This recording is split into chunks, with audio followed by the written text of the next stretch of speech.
Hello everyone. तो चलिए आज का लेक्चर स्टार्ट करते हैं। देखो, अभी भी एक सवाल हमारे दिमाग में आता है, that is what is light rays. देखो, हमने ऑलरेडी इसका पार्टिकल नेचर देख लिया रे ऑप्टिक्स के अंदर। हमने वहां पे उसके रिलेटेड दो प्रॉपर्टी देखी, रिफ्लेक्शन एंड रिफ्रैक्शन। फिर हमने वेव ऑप्टिक्स के अंदर उसका वेव नेचर भी देखा। हमने देखा वहां पे रिफ्लेक्शन एंड रिफ्रैक्शन तो है ही, उसके साथ साथ इंटरफियरेंस भी है, डिफ्रैक्शन भी है, पोलराइजेशन भी है ना। तो अभी सवाल सवाल अभी भी वही है कि लाइट रेज होते क्या है। ठीक है, तो ये चैप्टर के अंदर हम ये देखेंगे कि ultimately this rays is nothing but flow of negatively charge particles. देखो, एक एक्सपेरिमेंट किया गया था इन 1870। विलियम क्रूक जी ने ये एक्सपेरिमेंट किया था। इन्होंने कैथोड रेज को ढूंढ निकाला था।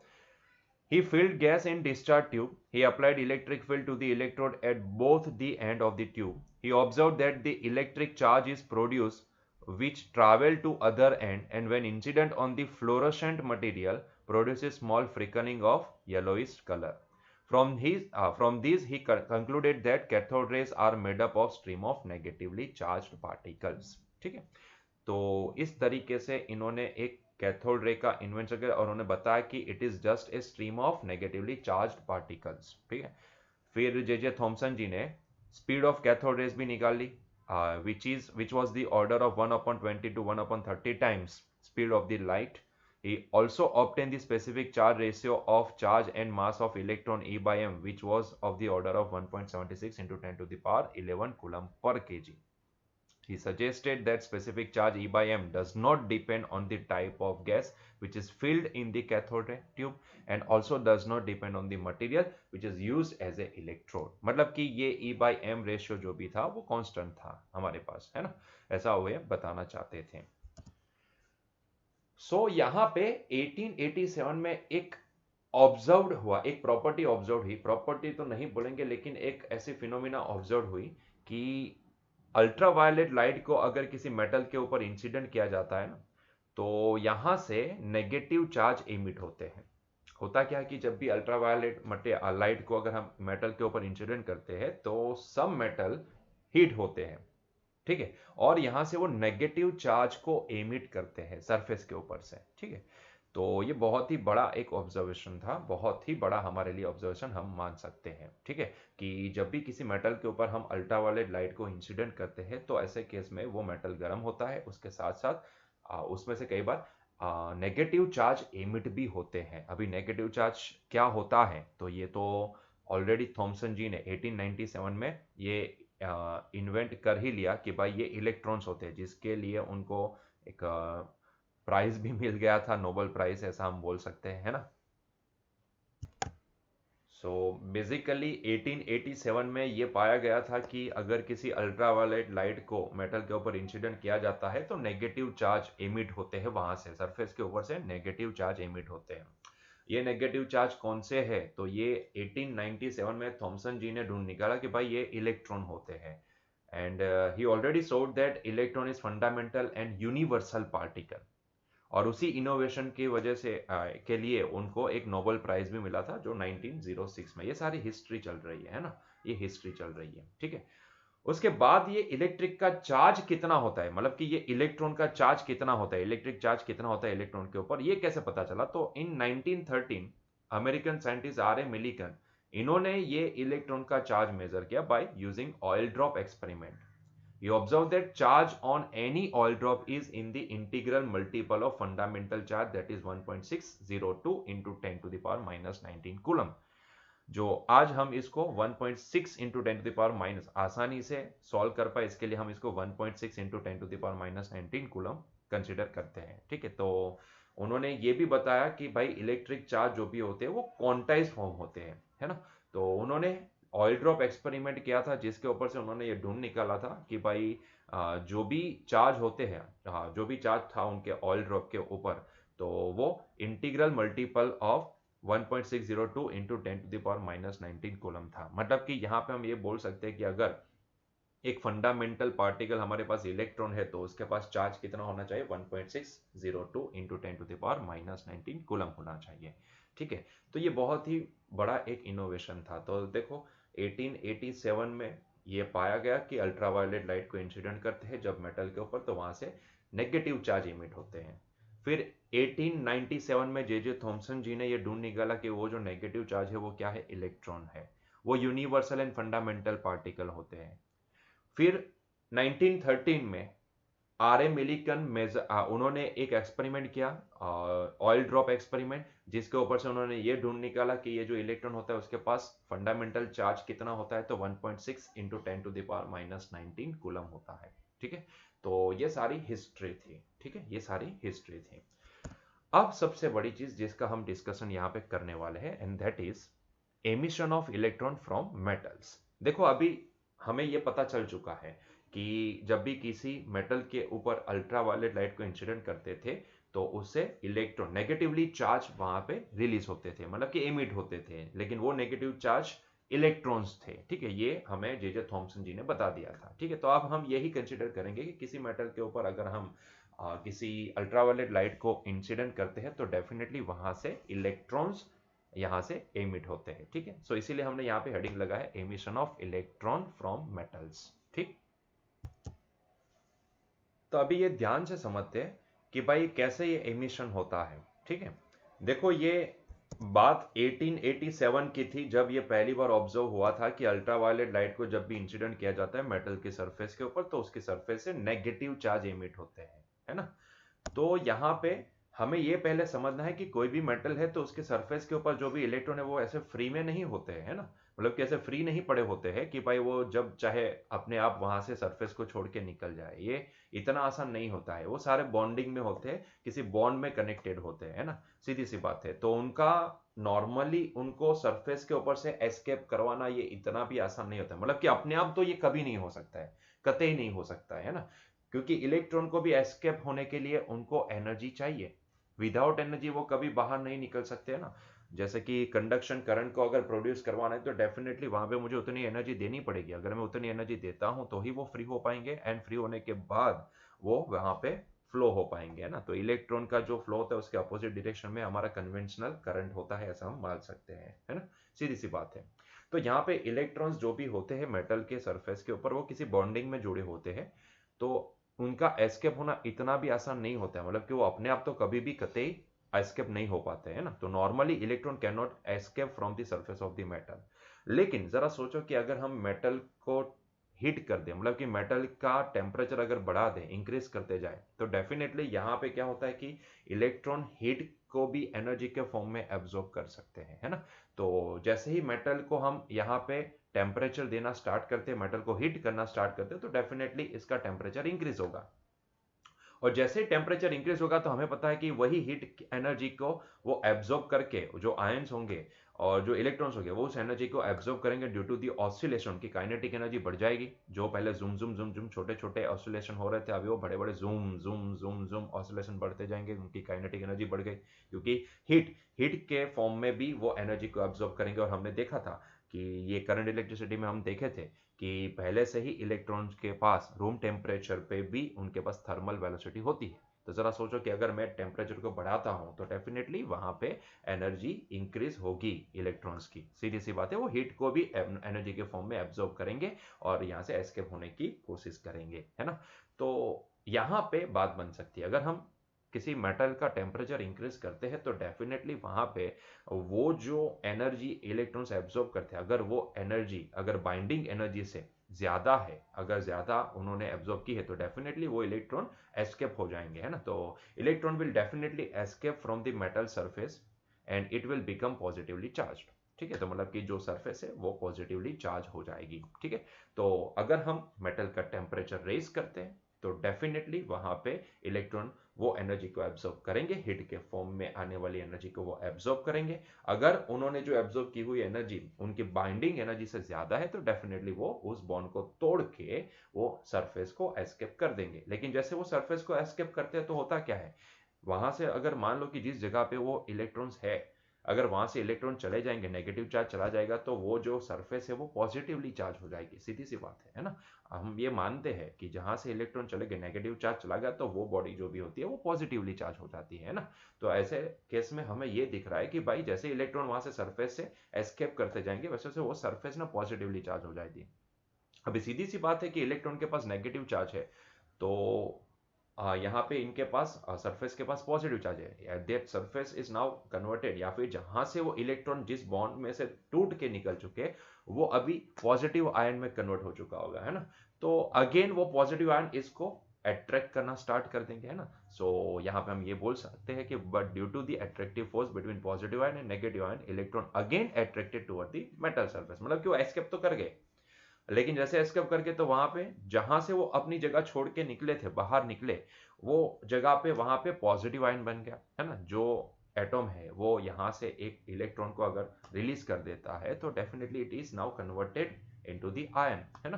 तो पॉजिटिव आयन मैं बोलूँ तो पॉजिटिव आयन जहां पे डेफिशिएंसी ऑफ इलेक्ट्रॉन होती है उसको हम पॉजिटिव चार्ज बोलते हैं, ठीक है। तो वो पॉजिटिवली चार्ज होंगे, तो इसीलिए वो अभी वापस इलेक्ट्रॉन को अट्रैक्ट करना स्टार्ट कर देंगे, है ना। तो वापस इलेक्ट्रॉन अगेन अट्रैक्ट हो जाएंगे टुवर्ड्स द मेटल सरफेस, ठीक है। अभी सोचो जरा, if energy of electron is more than the energy due to the attractive force, then only it can escape from the metal surface. मतलब कि जरा सोचो कि जैसे वो एस्केप, देखो एक तो हीट के फॉर्म में उन्होंने एनर्जी, देखो पूरी कहानी वापस एक बार समझते हैं कि मान लो कि मेरे पास एक मेटल है, मैंने उसका टेम्परेचर बढ़ाया, उसको हीट किया, उसका टेम्परेचर बढ़ाया, ठीक है। जैसे टेम्परेचर इंक्रीज होगा तो यहाँ पे काइनेटिक एनर्जी के फॉर्म में ये एनर्जी को एब्जॉर्ब करेंगे इलेक्ट्रॉन्स, है ना। तो इलेक्ट्रॉन्स ने वो एनर्जी हीट के फॉर्म में जो आई थी वो एनर्जी एब्जॉर्ब कर दी, ऑसिलेशंस इंक्रीज हो गए, वो वहां से अगर उनके पास जो एब्जॉर्ब हुई एनर्जी है वो अगर उनके बाइंडिंग एनर्जी से ज्यादा है तो डेफिनेटली वो वहां से एस्केप कर लेंगे, वो बॉन्ड को तोड़ के बाहर निकल जाएंगे, सरफेस को छोड़ देंगे। लेकिन जैसे वो सरफेस को छोड़ते हैं तुरंत वो सरफेस जो भी है वो पॉजिटिवली चार्ज हो जाती है, पॉजिटिव आयन में कन्वर्ट हो जाती है, तो पॉजिटिव नेगेटिव को अट्रैक्ट करता है, तो डेफिनेटली वो इलेक्ट्रॉन वापिस अट्रैक्ट हो जाएंगे towards the surface of the metal. लेकिन जरा सोचो कि उनके पास जो एनर्जी है वो अगर यही एट्रैक्शनल फोर्स से फोर्स के द्वारा जो एनर्जी है, एट्रैक्शनल फोर्स वाली जो एनर्जी है, तो अट्रैक्टिंग एनर्जी जो भी है उससे अगर ज्यादा है तो डेफिनेटली वो इस फोर्स के अगेंस्ट भी बाहर जा सकते, मतलब कि वो डेफिनेटली एस्केप कर जाएंगे उस मटेरियल को ही, है ना, उस मेटल को एस्केप कर जाएंगे। मतलब कि जो एट्रैक्शनल फोर्स लग रहा है उसको उसके अगेंस्ट में अगर वो आगे बढ़ना चाहते उतनी एनर्जी अभी भी उनके पास है ना, तो डेफिनेटली वो अभी मेटल की और अट्रैक्ट नहीं हो पाएंगे, वो डेफिनेटली वहां से फुल्ली एस्केप कर जाएंगे, है ना। तो ये बहुत ही इंपॉर्टेंट पॉइंट होता है ना। तो ये यहाँ पे आपको ये समझना है कि जैसे वो सरफेस को छोड़ेंगे तो उनके ऊपर एक एट्रैक्शनल फोर्स लगना स्टार्ट हो जाएगा। सो ये जो energy due to this attractional force है ना, वो एनर्जी से अगर फिर भी उनके पास ये एनर्जी ज्यादा है, उन्होंने जो एब्जॉर्ब किया वो एनर्जी ज्यादा है, तो डेफिनेटली वो इसको भी मात दे देंगे और डेफिनेटली मेटल की सरफेस को हमेशा के लिए एस्केप कर लेंगे, है ना। तो ये बहुत ही इंपॉर्टेंट पॉइंट होता है।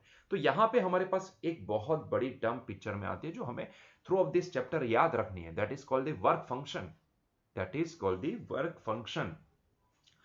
सवाल मेरे दिमाग में भी आता है कि अगर मुझे इलेक्ट्रॉन को एस्केप करवा देना है, 100% एस्केप करवा ही लेना है ना, मतलब कि ऐसा ना हो कि भाई सरफेस को छोड़े वापस सरफेस के ऊपर आ जाए, उसको एस्केप ही करवा देना है, तो उसके लिए मुझे कितनी एनर्जी देनी पड़ेगी, उसके लिए मुझे कितनी एनर्जी देनी पड़ेगी, तो ये डिफाइन होता है वर्क फंक्शन से। Minimum energy required to make an electron escape from the metal surface is called the work function of the metal. Again, minimum energy required to make an electron escape from the metal surface is called the work function of the metal। ये किसको include करेगा, ध्यान से सुनो। एक तो उसको जो इलेक्ट्रॉन बॉन्डिंग में है उस बॉन्ड को भी तोड़ना है, और उसके साथ साथ बॉन्ड को तोड़ने के बाद जैसे मेटल की सरफेस को छोड़ेंगे तब जो वहां पे एट्रैक्शनल फोर्स लगेगा उसको भी मात देना है ना, तब जाके वो फुल्ली एस्केप हो पाएगा। So minimum energy required to make an electron escape from the metal surface, that is called the work function of metal, है ना। तो ये दिमाग में फिट कर दो, थ्रू आउट दिस चैप्टर हमें ये बहुत ही काम का पॉइंट है ना, वर्क फंक्शन क्या होता है। और ध्यान रखें वर्क फंक्शन को हम डिनोट करेंगे फाई सफिक्स 0 से, एंड इट्स एसआई यूनिटीज, क्योंकि अल्टीमेटली वो एक एनर्जी के फॉर्म में देने वाले, तो भले वर्क है लेकिन हम इसको एनर्जी से देखेंगे, तो इसके लिए इसका यूनिट बन के आएगा electron volt. Work function of metal depends on the type of metal and surface, definitely वो मटेरियल के ऊपर डिपेंड करता है, क्योंकि अल्टीमेटली हम वर्क फंक्शन ऑफ मेटल यहाँ पे देख रहे हैं ना। तो दोबारा मैं एक बार रिपीट करता हूं, minimum energy required to make an electron escape from the metal surface is called the work function of that metal, जिसको हम डिनोट करेंगे फाई सफिक्स 0 से। इसका एसआई यूनिट बनेगा इलेक्ट्रॉन वोल्ट, है ना? क्लियर यहां तक? अभी ये यूनिट की भी चर्चा कर लेते हैं कि unit of energy in atomic and nuclear physics, हमें पता है कि हम यहाँ पे इलेक्ट्रॉन की एनर्जी या फिर उससे जुड़ी एनर्जी को इलेक्ट्रॉन वोल्ट में शो करते हैं, लेकिन कई बार हमें कन्वर्जन करना पड़ता है जूल के अंदर भी, है ना? तो electron volt is a unit of energy in atomic and nuclear physics. 1 electron volt का मतलब क्या होता है? तो ये भी समझ लो, 1 इलेक्ट्रॉन वोल्ट का मतलब ये होता है कि when 1 electron is accelerated under the potential difference of 1 volt energy acquired by it is called the electron volt, या फिर 1 इलेक्ट्रॉन। अगर एक इलेक्ट्रॉन को हम 1 वोल्ट के पोटेंशियल डिफरेंस के बीच में एक्सेलरेट करें, तो तब जो भी एनर्जी इलेक्ट्रॉन एक्वायर करता है उसी को बोलते हैं 1 इलेक्ट्रॉन वोल्ट। क्लियर? ठीक है, अगेन दोबारा, एक इलेक्ट्रॉन को अगर हम 1 वोल्ट के पोटेंशियल डिफरेंस के बीच में अगर एक्सेलरेट करते हैं, तब वो जो एनर्जी एक्वायर करता है उसको हम बोलते हैं 1 electron volt. So 1 electron volt is equal to 1.602 into 10⁻⁻⁻⁹ joule होता है ना? ये हमें पता है। हम इसको 3 डिजिट तो कंसिडर नहीं करते, लेकिन हम इसको 1.6 इंटू 10⁻⁻⁻19 जूल से ही शो करते हैं। तो 1 electron volt is equal to इतना जूल। तो definitely 1 joule is equal to क्या होगा? 1/दिस, है ना? तो ये कुछ इतनी वैल्यू हमारे पास निकल के आएगी। ठीक है, तो उस हिसाब से यहाँ पे हमारे पास ये टेबल है जो हमें याद रखना है कि अगर हमारे पास इतने मेटल्स है तो उसके मेटल का वर्क फंक्शन क्या निकलेगा। तो ये टेबल आपके जस्ट इंफॉर्मेशन के लिए है ना? हमें इतना भी इंपॉर्टेंट नहीं, लेकिन हम इसके रिलेटेड वर्क फंक्शन निकाल सकते हैं। और वर्क फंक्शन क्या होता है ये आपको पता है। तो पर्टिकुलर मेटल के रिलेटेड उसका वर्क फंक्शन कितना है, मतलब कि कितनी मिनिमम एनर्जी चाहिए उस मेटल की सरफेस को से इलेक्ट्रॉन को एस्केप करवाने के लिए, वो यहाँ पे हमने लिखा है ना? तो ये टेबल आपको थोड़ा सा ध्यान में रखना है। ठीक, क्लियर? तो ये हो गई एनर्जी की बात। तो नेक्स्ट पॉइंट, तो भाई हम कैसे, मतलब कि चलो एनर्जी तो, हाँ हमें इतना तो समझ कि भाई वर्क फंक्शन क्या होता है, इलेक्ट्रॉन को एस्केप करवाना होता है ना? लेकिन एनर्जी तो हमें देनी होती है ना? यस और नो? तो ये एनर्जी कौन से फॉर्म में दे सकते हैं, या फिर मैं ये बोलूं कि methods to obtain emission of electron from the metal. तो हमारे पास कितनी मेथड्स हैं कि जिसका इस्तेमाल करके हम इलेक्ट्रॉन को मेटल की सरफेस से एस्केप करवा सके, है ना? तो ऐसे कितनी मेथड्स हैं? तो हमारे पास ऐसी 3 मेथड्स है। एक होती है थर्मोइक, तो एक होती है थर्मियोनिक एमिशन, दूसरी होती है फील्ड एमिशन, एंड तीसरी मेथड है फोटो इलेक्ट्रिक एमिशन। अब ये थर्मियोनिक एमिशन क्या है? तो भाई सिंपल सा पॉइंट है, व्हेन मेटल्स आर हीटेड, मतलब कि आप मेटल को हीट प्रोवाइड कर दो। डेफिनेटली जैसे ही हीट प्रोवाइड करोगे तो करंट पास होगा थ्रू दिस फिलामेंट और मेटल, और मेटल में से करंट पास करेगा और इलेक्ट्रॉन्स वहां से सफिशिएंट हीट एनर्जी एब्जॉर्ब कर लेंगे and electrons escape from the metal, है ना? तो वो मेटल की सरफेस से एस्केप कर जाएंगे। इस एमिशन को हम बोलते हैं थर्मियोनिक एमिशन, है ना? जैसे एग्जांपल के तौर पे diode, triode, TV tube electrons, they are emitted by using the thermionic emission. मतलब कि सिंपल है, आप मेटल को गर्म करो, है ना, हीट प्रोवाइड करो, तो डेफिनेटली वहां से हीट के फॉर्म में इलेक्ट्रॉन्स एनर्जी को एब्सॉर्ब करेंगे, और अगर वो सफिशिएंट है बॉन्डिंग को तोड़ने के साथ साथ जो अट्रैक्शनल फोर्स लगता है उसको भी मात दे सके, तो डेफिनेटली वो वहां से एस्केप कर जाएंगे। दूसरा होता है फील्ड एमिशन। अभी ये फील्ड एमिशन क्या होता है? तो देखो, एनर्जी इलेक्ट्रॉन को सिर्फ हम हीट करके या हीट के फॉर्म में ही नहीं दे सकते हैं, हम यहाँ पे फील्ड के फॉर्म में भी एनर्जी दे सकते हैं। जैसे कि आप सोचोगे तो करंट इलेक्ट्रिसिटी में हमें ये पॉइंट पता है, करंट इलेक्ट्रिसिटी हम पढ़े तो हमें ये इतना तो इंफॉर्मेशन है हमारे पास कि हम जब भी कोई एक्सटर्नल बैटरी लगाते हैं तो बैटरी क्या करती है, एक एक्सटर्नल फील्ड प्रोवाइड करती है, तो इसकी वजह से भी यहाँ पे इलेक्ट्रॉन्स फ्री हो जाते हैं, है ना? तो मतलब कि वो एनर्जी लेके बाहर निकल जाते हैं। तो डेफिनेटली अगर हम यहाँ पे फील्ड अगर प्रोवाइड कर सकते हैं, when we provide the field across the metal, तो डेफिनेटली यहाँ पे हमारे पास एक ऑर्डर भी है कि when metal surface are applied electric field of 10⁸ 8 volt पर metre order, then definitely electrons are emitted from it. Such emission is called the field emission. तो अगर हम यहाँ पे मेटल के अक्रॉस में फील्ड प्रोवाइड कर देते हैं 10⁸ वोल्ट पर मीटर का, तो डेफिनेटली फील्ड प्रोवाइड करने से भी इलेक्ट्रॉन वहां से एनर्जी गेन करेंगे, क्योंकि अल्टीमेटली बैटरी का काम फील्ड प्रोवाइड करेंगे मतलब कि हम एक एक्सटर्नल सोर्स लगाएंगे, और सोर्स का काम क्या होता है, एनर्जी देना, है ना। ये गलत कंसेप्ट होता है कि सोर्स इलेक्ट्रॉन्स देता है, नहीं भाई, सोर्स सिर्फ एनर्जी देता है, जिसका इस्तेमाल करके वहां पे जो मेटल हमने यहाँ पे यूज किया है उसमें से इलेक्ट्रॉन्स वहां से एस्केप हो जाएंगे। ठीक है, तो इसको बोला जाता है field emission. The last one is the photo electric emission.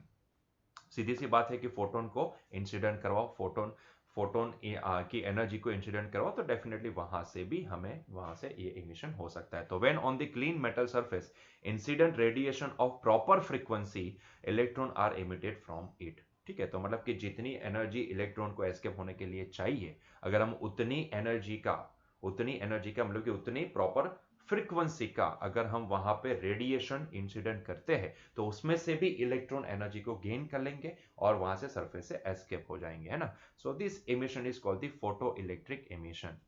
ठीक है, तो जब भी यहां पे आपको एक और टर्म याद रखने की, जब भी यहां पे हम फोटो इलेक्ट्रिक एमिशन का इस्तेमाल करते हैं, तो तब वहां पे जो इलेक्ट्रॉन्स एमिट होते हैं, जिसको हम बोलते हैं फोटो इलेक्ट्रॉन्स। ठीक है, जिसको हम बोलेंगे फोटो इलेक्ट्रॉन्स। ठीक, तो हमारे पास ये 3 मेथड है जिसका इस्तेमाल करके हम यहाँ पे इलेक्ट्रॉन को एमिट या एस्केप करवा सकते हैं मेटल की सरफेस से। एक होती है थर्मियोनिक एमिशन, दूसरा होता है फील्ड एमिशन, तीसरा होता है फोटो इलेक्ट्रिक एमिशन।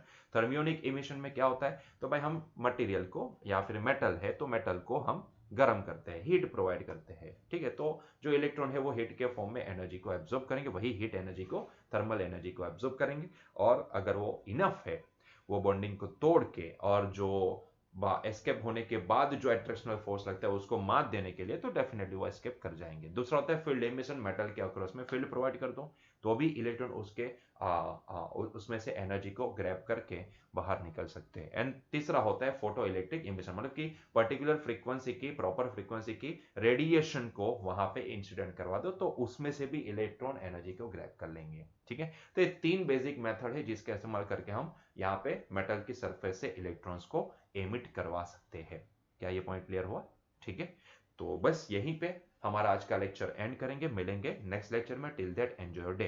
तो जाने से पहले ये बता देते हैं कि हमने यहाँ पे आज क्या क्या देखा। देखो, हमने एक बहुत ही इंपॉर्टेंट प्रॉपर्टी यहाँ पे देखी कि जब भी देखा गया था बहुत साल पहले कि जब भी किसी मेटल को गर्म किया जाता है तो वहां पे गर्म किया जाता है या फिर उसके ऊपर कोई अल्ट्रावायलेट यूवी लाइट को इम्पार्ट इंसिडेंट किया जाता है, तो वहां से कुछ नेगेटिव चार्ज रिलीज होते हैं, है ना, जिसका नाम दिया गया था इलेक्ट्रॉन फिर बाद में, है ना। और उसके बाद ये भी देखा गया कि इलेक्ट्रॉन के पास चार्ज कितना होता है। यहाँ से हमें यह समझ में आया कि किसी भी मेटल के ऊपर अगर हम कुछ एनर्जी को इम्पार्ट करते हैं, इंसिडेंट करते हैं, तो वहाँ के सरफेस के ऊपर के जो इलेक्ट्रॉन होते हैं वो वहाँ से एमिट हो जाते हैं, वो वहाँ से एमिट होते हैं, है ना।